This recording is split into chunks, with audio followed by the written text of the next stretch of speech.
اللہ جل جلالہ و اما نوالہ و اعظم شانہ کی حمد و ثنا کے بعد حضور پر نور شافع یوم النشور دانائے سبل ختم الرسول مولا کل فخر بنی آدم سرور سروراں مونس انس و جاں مکین لا مکان شب اسرا کے دولہ میرے اور آپ سب کے آقا و مولا امام الانبیاء تاجدار مدینہ سرور قلب و سینہ احمد مجتبی حضرت محمد مصطفیٰ صلی اللہ علیہ وآلہ وسلم کی بارگاہ میں اپنی عقیدتوں، محبتوں، الفتوں اور چاہتوں کا خراج پیش کرنے کے بعد میرے نہایت ہی واجب الاحترام سامعین محترم، حاضرین محتشم،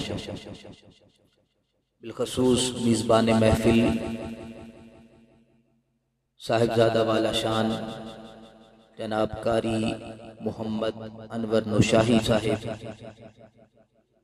دامت برکاتہم العالیہ، آپ نے مجھے خصوصاً حکم فرمایا اور میں ان کے حکم پر حاضر خدمت ہوں۔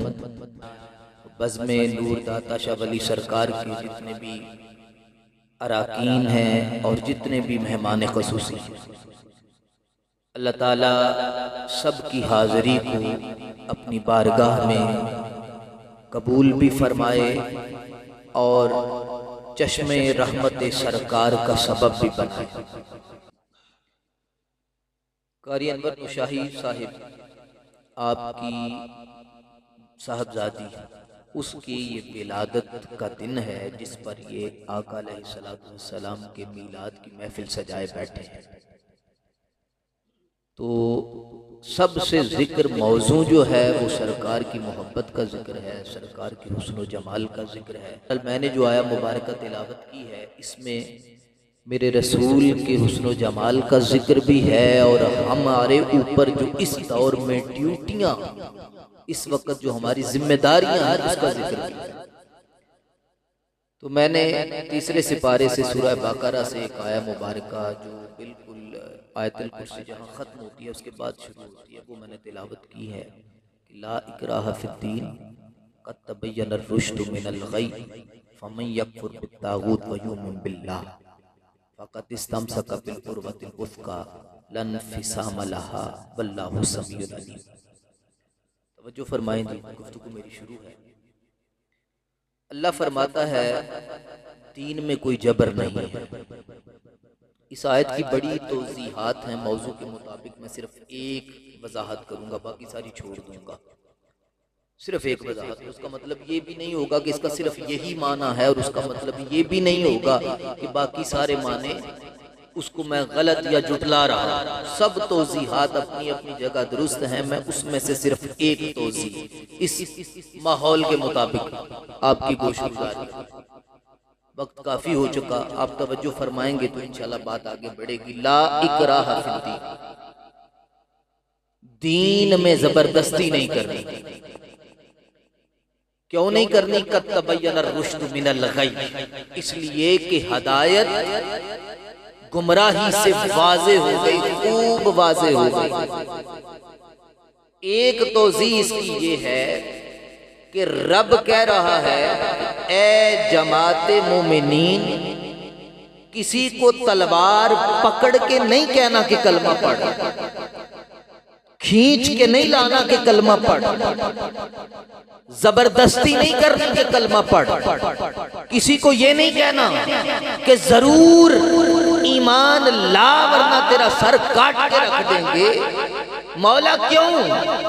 فرمایا قد تبین الرشد من الغی۔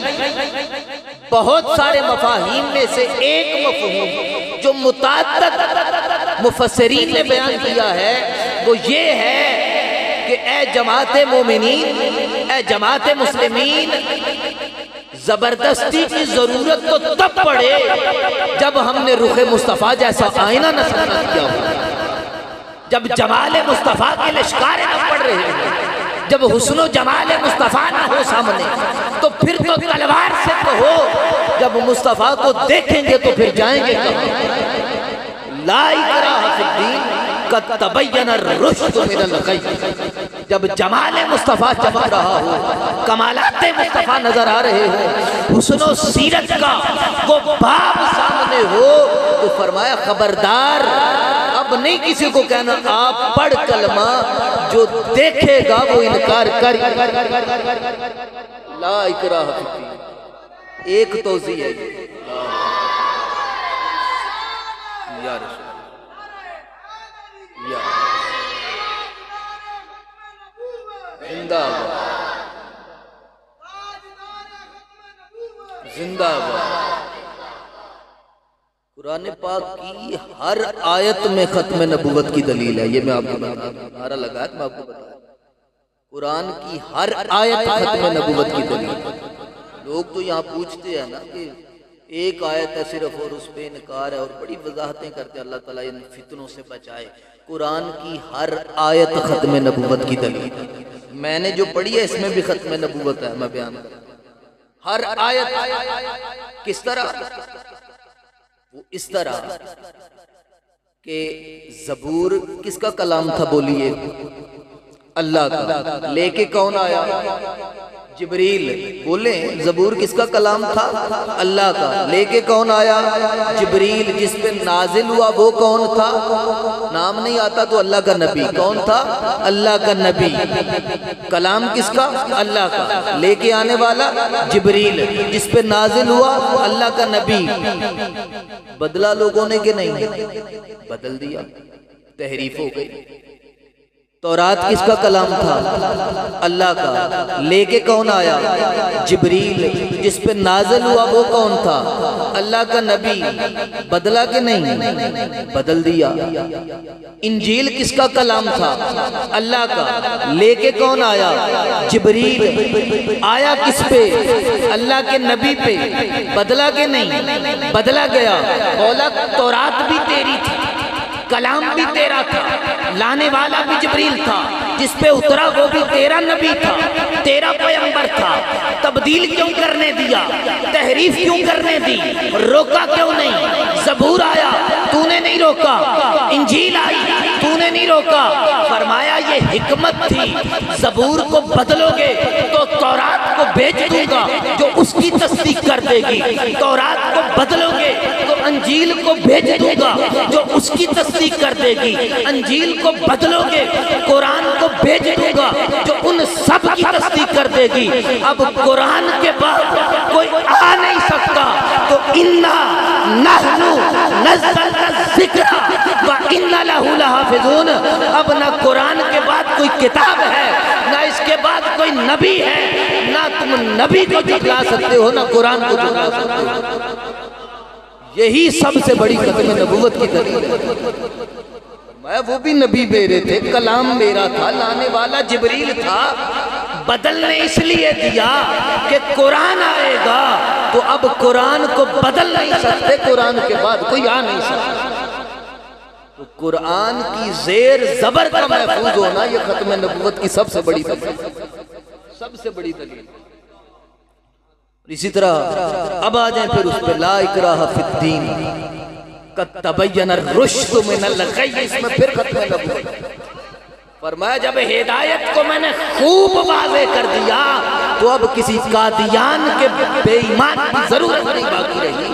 اب میرے مصطفیٰ کا رخ مصطفیٰ ہے وہ آئینہ، کہ اب ایسا دوسرا آئینہ نہ کسی کی بزم خیال میں، نہ دکانیں آئینہ ساز. ضرورت کیا رہ گئی ہے کسی کی کہ وہ اٹھ کے نبوت کے دعوے کرتا پھرے. فرمایا لا اکراہ فی الدین. کسی کو زبردستی دین میں نہیں لانا. کیوں نہیں لانا؟ فرمایا رخ مصطفیٰ کا آئینہ تو دیکھو. رخ روشن کے آگے رکھ کے شمع ناز سے. توجہ ہے؟ رخ روشن کے آگے رکھ کے شمع ناز سے بولے ادھر جاتا ہے دیکھیں یا ادھر آتا ہے پروانہ. ایک طرف رخ روشن ہے، دوسری طرف شمع جل رہی ہے، اور ناز سے کہتے ہیں کہ میں دیکھتا ہوں پروانہ ادھر جاتا ہے یا میری طرف آتا ہے۔ فرمایا لا اکراہ فی الدین، دین میں زبردستی کی ضرورت نہیں، یہ جو شمع مصطفیٰ چمک رہی ہے پروانے خود بخود دوڑتے ہوئے چلے آئیں گے۔ فرمایا کسی کی ضرورت نہیں، ایسا حسن عطا فرمایا ہے جو ایک دفعہ دیکھے گا مصطفیٰ کا غلام بن جائے گا۔ ایک تو لے ایک طرف جتنے بھی اللہ تعالیٰ نے نبی بھیجے نا، اللہ تعالیٰ کی قدرت سے ان کے دست مبارک پر تھوڑی سی جلد جو ہے نا وہ ابری ہوتی تھی، اور اس میں نشان لگا ہوتا تھا، اس نبی کا نام لکھا ہوتا تھا، اور ساتھ لکھا ہوتا تھا عیسیٰ نبی اللہ، ساتھ لکھا ہوتا تھا موسیٰ نبی اللہ۔ اس کو مہر نبوت کہتے ہیں۔ دائیں ہاتھ پہ ادھر تھوڑا سا جلد ابری ہوتی تھی اور اس میں وہ لگا ہوتا تھا، وہ اللہ تعالیٰ کی طرف سے قدرتی، اس کو مہر نبوت کہتے ہیں۔ تو ہر نبی کے دائیں ہاتھ کی پشت پر مہر نبوت ہوتی تھی، ہر نبی کی دائیں ہاتھ کی پشت پر۔ وجہ کیا کہ کوئی بھی سلام لے، ملے، دیکھے، اس کو مہر نظر آ جائے، پتہ لگ جائے اللہ کا رسول، اللہ کا نبی۔ لیکن ہمارے نبی کی 1,24,000 پیغمبروں میں سے ہر پیغمبر کی مہر نبوت اس کی ہاتھ کی پشت پہ، اور ہمارے نبی کی مہر نبوت دونوں شانوں کے درمیان، کمر پہ پیچھے۔ اس کی بے شمار حکمتیں ہیں۔ ایک حکمت یہ تھی کہ دوسروں کی مہر سامنے رکھی تاکہ مہر دیکھ کے پتہ چلے اللہ کا نبی ہے۔ مصطفیٰ کی مہر چھپائی کہ پہلے چہرہ تو دیکھو، اگر چہرے سے نہ پتہ چلا تو پھر مہر کی ضرورت آئے گی۔ رخ مصطفیٰ ہے وہ آئینہ کہ اب ایسا دوسرا آئینہ نہ کسی کی بزم خیال میں، نہ دکان آئینہ۔ فرمایا رخ ہی ایسا بنا دیا، چہرہ ایسا بنا دیا کہ لا اکراہ فی الدین۔ فرمایا دین میں زبردستی نہیں لانا، مصطفیٰ کو دیکھتے جائیں گے، زبان سے کلمے جاری ہوتے چلے جائیں گے۔ ایک دفعہ دیکھنے کی ضرورت ہے، زبان سے کلمے جاری ہو جائیں گے۔ امیر خسرو کا ذوق تڑپا۔ امیر خسرو کہتا ہے میں نے خواب میں، خیال میں، گمانوں میں ایک مکالمہ کیا بارگاہ رسالت میں سوال کرتا ہوں، حضور جواب دیتے ہیں۔ وہ مکالمہ کیا تھا؟ آپ فرماتے ہیں میں پوچھتا ہوں، گفتم کے روشن از قمر، گفتم کے روشن از قمر، گفتہ کے رخ سارے منس، اور گفتم کے شیریں از شکر، گفتہ کے گفتار منس۔ آپ فرماتے ہیں میں نے پوچھا سرکار چاند سے حسین بھی کوئی چیز ہے؟ گفتم کے روشن از قمر۔ میں نے پوچھا حضور یہ تو بتا رہے کہ چاند سے حسین کوئی چیز ہے؟ گفتہ کے رخ سارے منس، چاند جس کا دیوانہ ہے وہ میرے رخسار ہے۔ گفتہ کے رخ سارے منس، گفتم کے شیریں از شکر۔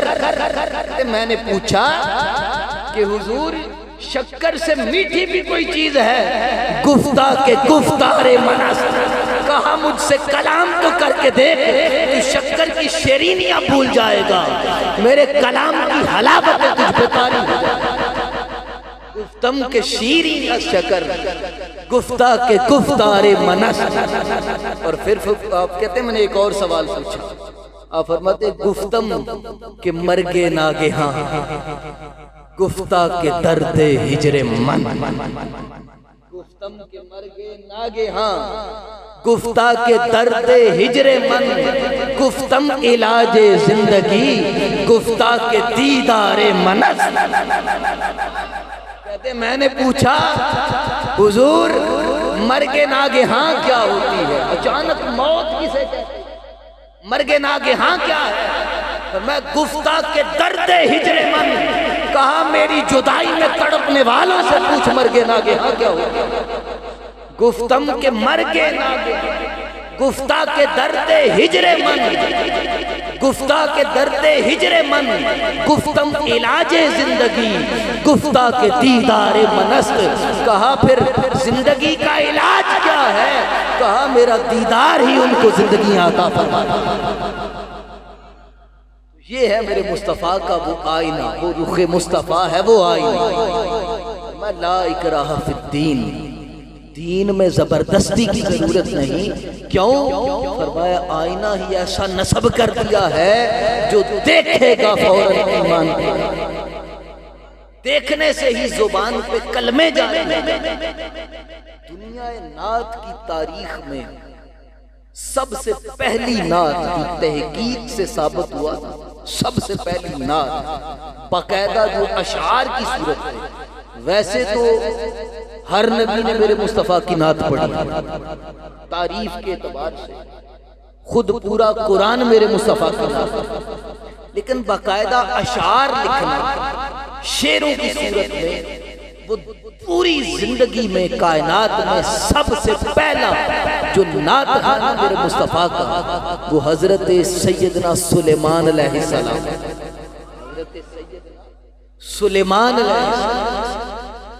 ایک کتاب چھپی غزل الغزلات 1800 میں، انہوں نے پرانے عبرانی کے نسخے ریسرچ کر کے چھاپے اور ان نسخوں کے اندر حضرت سلیمان علیہ السلام کی عبرانی میں لکھی ہوئی نعت، عبرانی زبان میں آپ نے وہ نعت لکھی، اور نعت کے اوپر ریسرچ کرنے والوں نے ثابت کیا کہ اس سے پہلے باقاعدہ شعری صورت میں کسی نے نعت نہیں، وہ حضرت سلیمان علیہ السلام کی نعت ہے، اور اس کا اردو ترجمہ یہ ہے، کیونکہ عبرانی زبان میں ہے ایگزیکٹ جو تشبیہیں جو استعارے میرے مصطفیٰ کے حسن کے حضرت سلیمان علیہ السلام نے استعمال کیے، اس کا اردو ترجمہ اسی کتاب میں لکھا ہوا ہے، اور وہ یہ ہے، وہ شعر نہیں ہے، وہ صرف جملے ہیں، وہ سماعت فرمائیں۔ حضرت سلیمان علیہ السلام فرماتے ہیں میرا دوست جو قدرے گندم گوں ہے، گندمی ہے، میرا دوست جو قدرے گندم گوں ہے، لاکھوں میں منفرد ہے، لاکھوں میں منفرد۔ پھر کہتے ہیں اس کے بال گنگریالے اور پرے زاغ کی طرح سیاہ، حضرت سلیمان بیان کرتے ہیں پرے زاغ کی طرح سیاہ، ان کی آنکھیں ایسے ہیں جیسے دودھ سے دھویا ہوا تشت، اور اس میں مصفہ پانی جس میں دو کبوتر تیر رہے ہیں۔ یہ ساری مثالیں حضرت سلیمان دے رہے ہیں، دودھ سے دھویا ہوا تشت جس میں مصفہ پانی اور اس میں دو کبوتر تیر رہے ہوں، یا اپنے خانوں میں رکھے ہوئے دو ہیرے جو چمک رہے ہیں۔ پھر فرماتے ہیں آپ صلی اللہ علیہ وسلم کے رخساروں پر ریش ایسے تھی جیسے کوئی خوشبودار بیر لپٹی ہوئی ہو، اور دہن مبارک سے خوشبوؤں کے حلے نکلتے تھے، دہن مبارک سے خوشبوؤں کے حلے نکلتے تھے۔ آپ کے ہونٹ مبارک ایسے ہیں جیسے پھول کی پنکھڑیاں جن میں سے مسلسل روح افزا خوشبو مہک رہی ہو۔ آپ کا بدن مبارک ایسے ہے جیسے ہاتھی دانت کی لو سے بنا ہوا اور اس پر مرصع موتی جڑے ہوئے۔ پھر فرماتے ہیں پنڈلیاں مبارک ایسی ہیں جیسے سنگ مرمر کے بنے ہوئے دو ستون جو تلائی پایوں میں مضبوطی سے نصب کر دیے گئے ہوں۔ آپ کا چہرہ چوتھی کے چاند سے بڑھ کر حسین ہے۔ اور پھر فرماتے ہیں قولی محمدین سے دودھی سے رہی یا پتو سے یروشلائم، کہ اے یروشلم کی بیٹیوں میں تمہیں کیا بتاؤں میرا دوست محمد کتنا حسین ہے، میرا دوست محمد کتنا حسین ہے۔ اللہ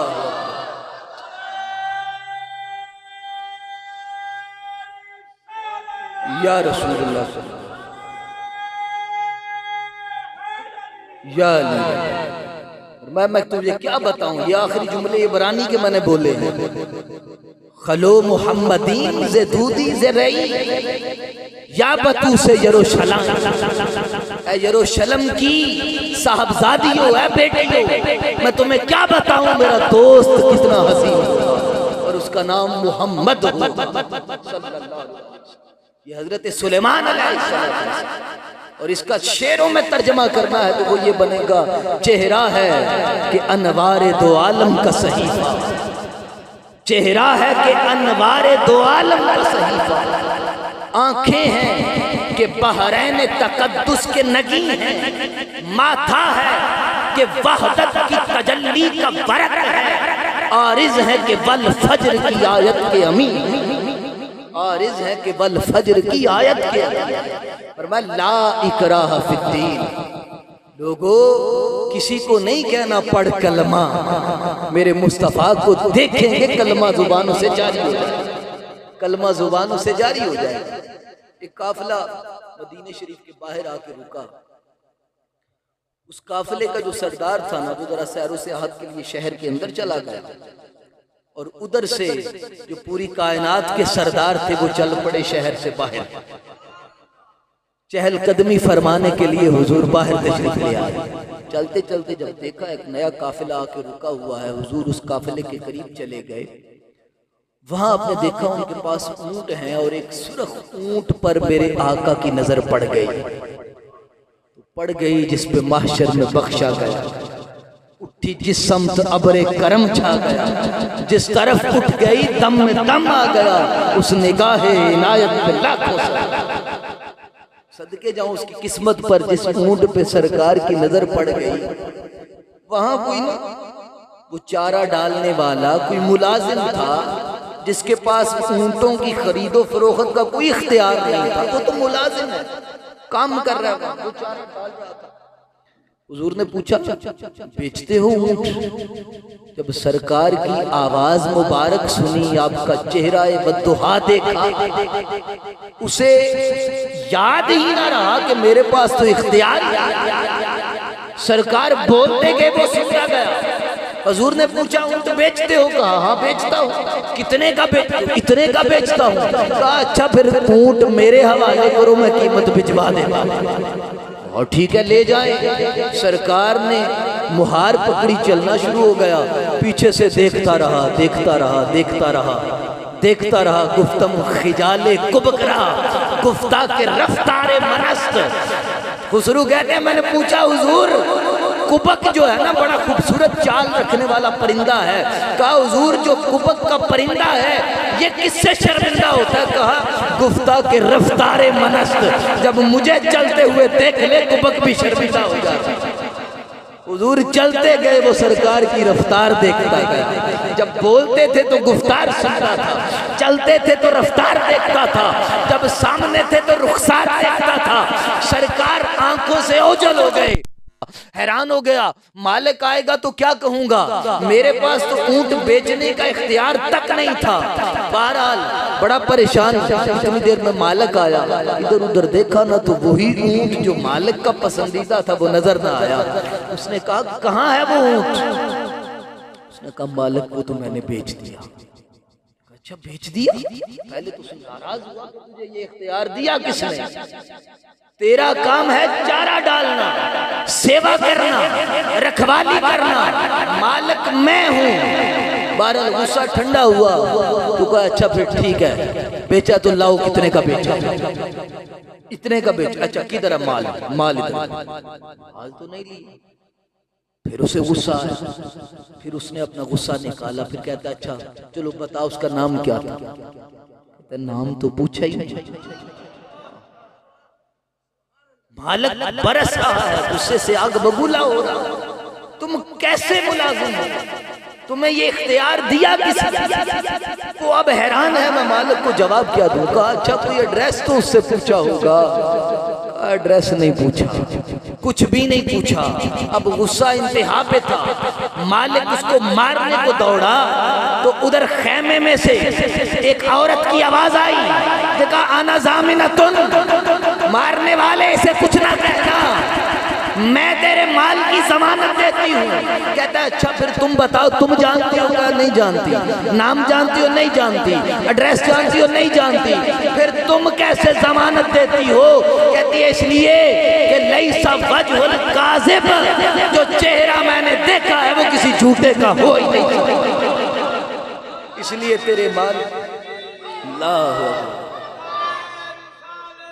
یا رسول اللہ یا لیس وجہ کاذب، اور یہ ایک دفعہ نہیں، حدیثوں میں متعدد دفعہ یہ لفظ دہرائے گئے ہیں۔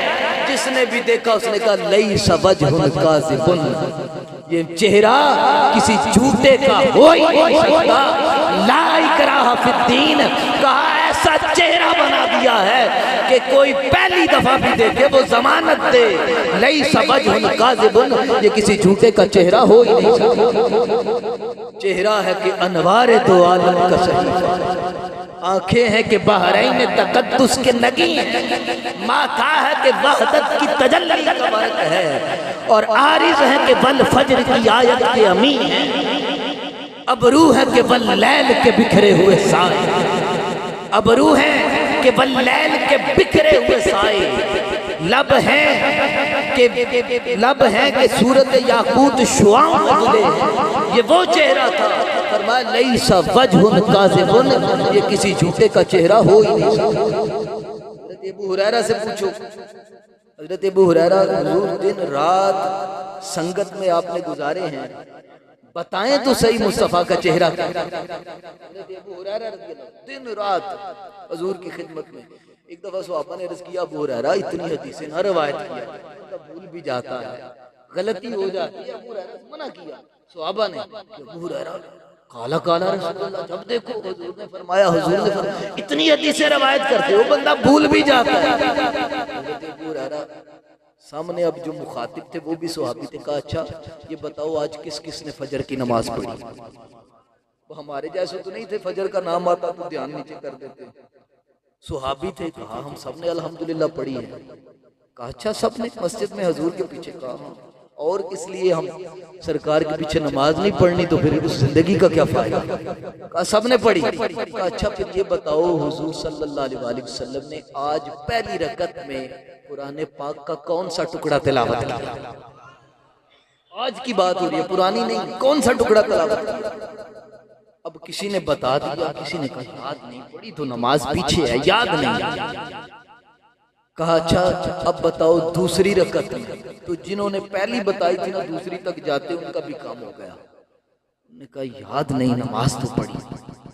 حضرت ابو ہریرہ فرماتے ہیں صرف آج کی بات نہیں، جب سے ایمان لایا ہوں مصطفیٰ کے پیچھے نمازیں پڑھ رہا ہوں، مجھ سے پوچھو سرکار نے فلاں دن فجر کے وقت پہلی رکعت میں کیا پڑھا، دوسری رکعت میں کیا پڑھا، مغرب میں کیا پڑھا، عشاء میں کیا پڑھا، آج کی بات نہیں مجھ سے پوچھو۔ حیران ہو گئے، رش کرنے لگے، ہریرہ اتنا حافظہ کہاں سے لیا؟ کہا یقین مانو مجھے تو صبح کی باتیں رات کو بھول جاتی تھی، رات کی باتیں صبح کو بھول جاتی تھی۔ ایک دن بارگاہ رسالت میں عرض کی، اے اللہ کے رسول حافظہ بڑا کمزور ہے، کچھ عطا فرمائیں۔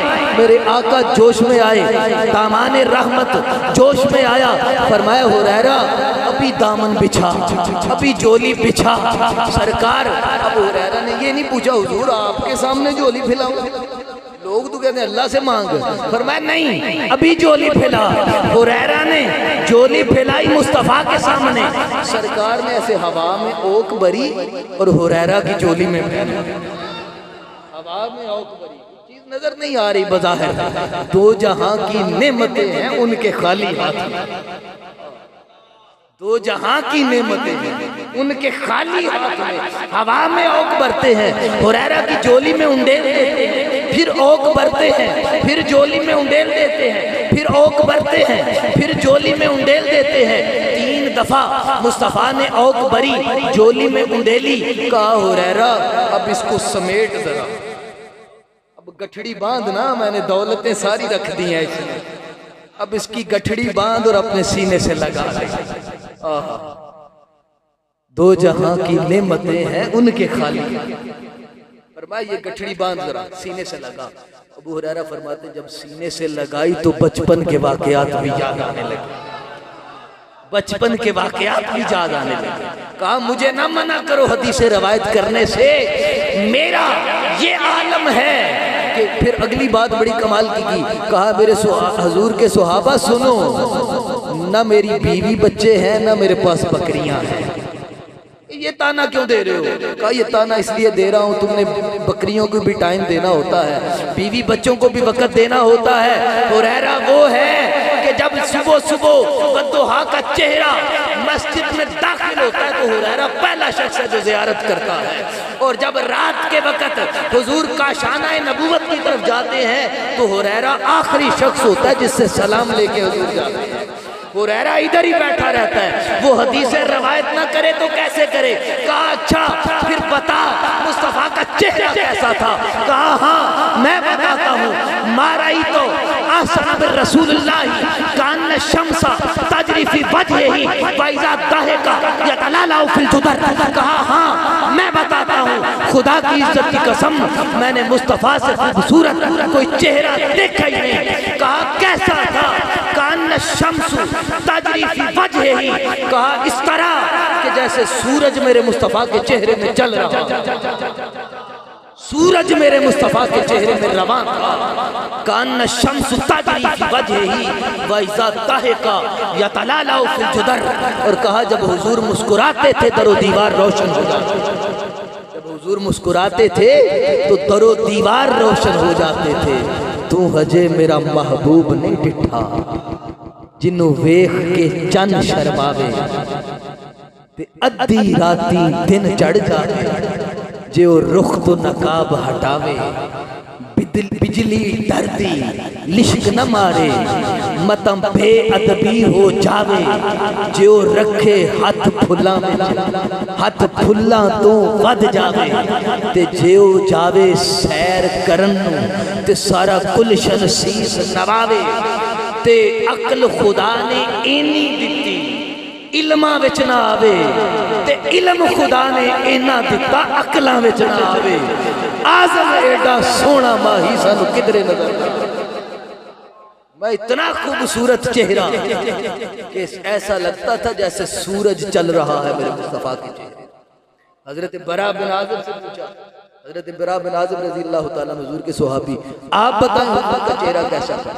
آپ فرماتے ہیں ما رأیت احسن من رسول اللہ صلی اللہ علیہ وسلم ذی لمت فی حلت ہمرا احسن من رسول اللہ، کہتے ہیں میں نے سرخ چادر میں ملبوس لمبی زلفوں والا اس سے خوبصورت دیکھا ہی نہیں جس طرح مصطفیٰ جس طرح حضور نظر آتے تھے، وہ ہے ہی کوئی نہیں۔ وَأَحْسَنُ مِنْكَ لَمْ تَرَكَتُّ عَيْنِي وَأَجْمَلُ مِنْكَ لَمْ تَلِدِ النِّسَاءُ خُلِقْتَ مُبَرَّأً مِنْ كُلِّ عَيْبٍ كَأَنَّكَ قَدْ خُلِقْتَ كَمَا حضرت حسان بن ثابت کا سرکار کا حسن بیان کرنے کی بات، اور حضرت سیدہ عائشہ صدیقہ رضی اللہ تعالیٰ عنہ آپ نے اس حسن کو کیسے بیان کیا؟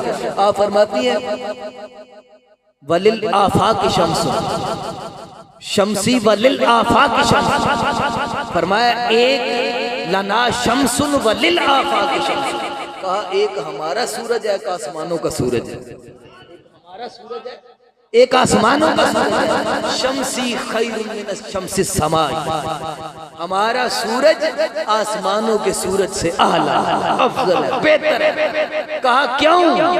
کہا شمس السماء تطلع بعد الفجر، جو آسمانوں کا سورج ہے وہ فجر کے بعد طلوع ہوتا ہے، وشمسی تطلع بعد العشاء، اور ہمارا سورج عشاء کے بعد بھی اسی طرح چمکتا رہتا ہے۔ یہ ہے میرے مصطفیٰ کا حسن کہ مصطفیٰ ہے وہ آئینہ کہ اب ایسا دوسرا آئینہ نہ کسی کی بزم خیال میں نہ دکان آئینہ ساتھ۔ لا اکراہ فی الدین قد تبین الرشد من الغی، کلمہ پڑھانے کے لیے زبردستی نہیں کرنی، مصطفیٰ کا چہرہ ہی ایسا ہے۔ حضرت عبداللہ ابن سلام سے پوچھو وہ بھی بتائیں گے، یہودیوں کے عالم تھے بہت بڑے، یہودیوں کے بہت بڑے عالم، مناظرہ کرنے کے لیے آئے سرکار کے ساتھ، اپنے یہودی چیلے چانٹے لے کے کہ میں مکالمہ کرتا ہوں حضور صلی اللہ علیہ وسلم کے ساتھ.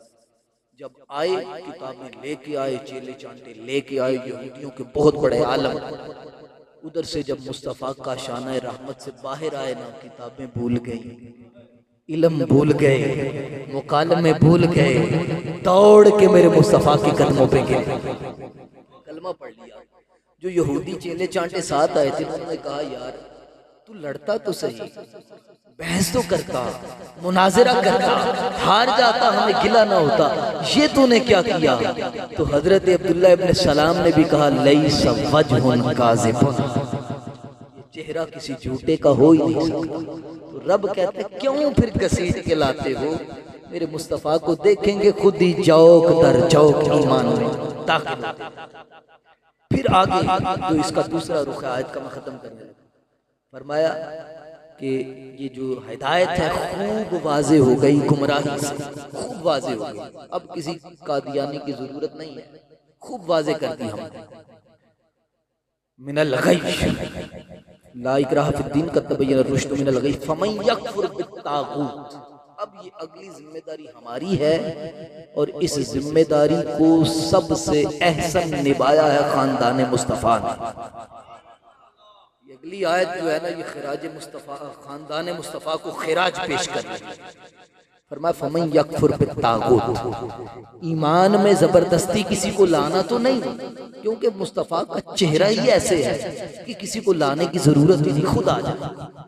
لیکن ایمان اتنا گیا گزرا بھی نہیں کہ کوئی طاغوت اٹھے اور اس کی حالت کو بگاڑنے لگ جائے، اس کے اندر رکھنا اندازی کرنے لگ جائے، شریعت مصطفیٰ میں دراڑے ڈالے، قانون خدابندی کو توڑنے کی کوشش کرے، نئے قانون بنائے.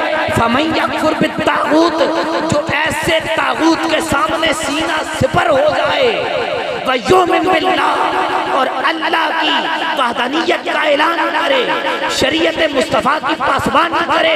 فرمایا فَقَدْ اسْتَمْسَكَ بِالْعُرْوَةِ الْوُثْقَىٰ، وہ چاہے دیکھنے میں 72 ہوں گے لیکن ان کو کوئی پائے استقلال سے ہلا نہیں سکے گا. فَقَدْ اسْتَمْسَكَ بِالْعُرْوَةِ الْوُثْقَىٰ لَا انفصام لَهَا، چاہے علی اکبر قربان ہو لَا انفصام لَهَا، وہ حلقہ کمزور نہیں ہوگا، چاہے علی اصغر کے حلق پہ تیر لگ جائے لَا انفصام لَهَا، وہ ٹوٹ نہیں سکتا، چاہے عباس کے بازو قلم ہو جائیں لَا انفصام لَهَا، وہ حلقہ ٹوٹنے والا نہیں، چاہے اکبر کی جوانی لٹے، اصغر کی معصومیت لٹے، اون و محمد لٹے، عباس کے بازو لٹے، 72 تن لٹ جائیں، رب کہتا ہے فَقَدْ اسْتَمْسَكَ بِالْعُرْوَةِ الْوُثْقَىٰ، وہ بڑا مضبوط حلقہ ہوگا، لَا انفصام لَهَا، وہ ٹوٹ نہیں سکتا. وَاللَّهُ سَمِيعٌ عَلِيمٌ، اللہ سن بھی رہا ہے، ان کی چیخ و پکار سن رہا ہے، ان کی آواز سن رہا ہے، ان کی قربانیاں دیکھ بھی رہا ہے، جانتا بھی ہے. لوگوں نکل کر خانقاہوں سے ادا کر رسم شبیری کہ فقر خانقاہی ہے فقط اندوہ دل گیری. رب کی قرآن کی اس آیت نے واضح کر دیا کہ مسلمان بنانے کے لیے تلوار نہیں اٹھانی، میرے مصطفیٰ کا چہرہ کافی ہے، سیرت مصطفیٰ کافی ہے، تعلیمات مصطفیٰ کافی ہے. لیکن بدبخت اگر ختم نبوت پہ حملہ کریں تو پھر اسوہ شبیری اپنانا ہوگا. اگر بدبخت میرے مصطفیٰ کی گستاخی نہ کریں تو پھر اسوہ شبیری اپنانا ہوگا. اگر وہ بدبخت اسلام کا حلیہ بگاڑنے کی کوشش کریں تو پھر گھروں میں نہیں بیٹھنا. اقبال نے سارے فلسفوں کو منہ پہ دے مارا اور پوری رہتی دنیا تک ایک ایسا فلسفہ اسلام کو بتا دیا. اقبال نے حد کر دیا. میں کہتا ہوں یہ شعر سنتا ہوں تو کیسے کیسے جذبات ابھرتے ہیں اور میں حیران ہوتا ہوں اقبال نے کیا سوچ کے یہ لکھ دیا. آپ فرماتے ہیں بیان سر شہادت کی اگر تفسیر ہو جائے، بیاں سر شہادت کی، جو شہادت امام علی مقام نے کربلا میں پیش کی وہ کس لیے تھی؟ وہ اس لیے تھی فَمَن يَكْفُرْ بِالطَّاغُوتِ وَيُؤْمِنْ بِاللَّهِ، ایک طرف طاغوت ہے ایک طرف ایمان ہے، یہ رب نے بتا دیا۔ تو اقبال کا فلسفہ دیکھو، میں بات ختم کر دیتا ہوں، یہ نچوڑ ہے پوری زندگی میں، بے شک گھنٹوں واضح ہوتے رہے، یہ ایک شعر ساری بازوں پہ باری ہے۔ اقبال کہتا ہے بیاں سر شہادت کی اگر تفسیر ہو جائے، مسلمانوں کا قبلہ روضہ شبیر ہو۔ آپ نے اس شعر کو سنا نہیں؟ قبلہ میں چھوڑ رہا ہوں، اس شعر کو سنیں، یہ لب لباب ہے تقریر کا کہ بیاں سر شہادت کی اگر تفسیر ہو جائے، حضرت امام علی مقام کی شہادت میں جو راز بنا ہے اگر اس کی تفسیر بیان کر دی جائے تو مسلمانوں کا قبلہ روضہ شبیر ہو جائے، مسلمانوں کا کعبہ مولا حسین کا روضہ بن جائے اگر شہادت کی تفسیر لوگوں کو کہ حسین نے کیوں اپنا کنبہ کوہا دیا۔ تو حضرات گرامی، اس دور میں ضرورت اس عمل کی ہے کہ ہم سرکار کی صورت و سیرت، آج بھی کافر بھی اگر تعصب کی اینک اتار کے صرف میرے مصطفیٰ کی سیرت کا ایک پہلو دیکھ لے فوراً ایمان لے آتا۔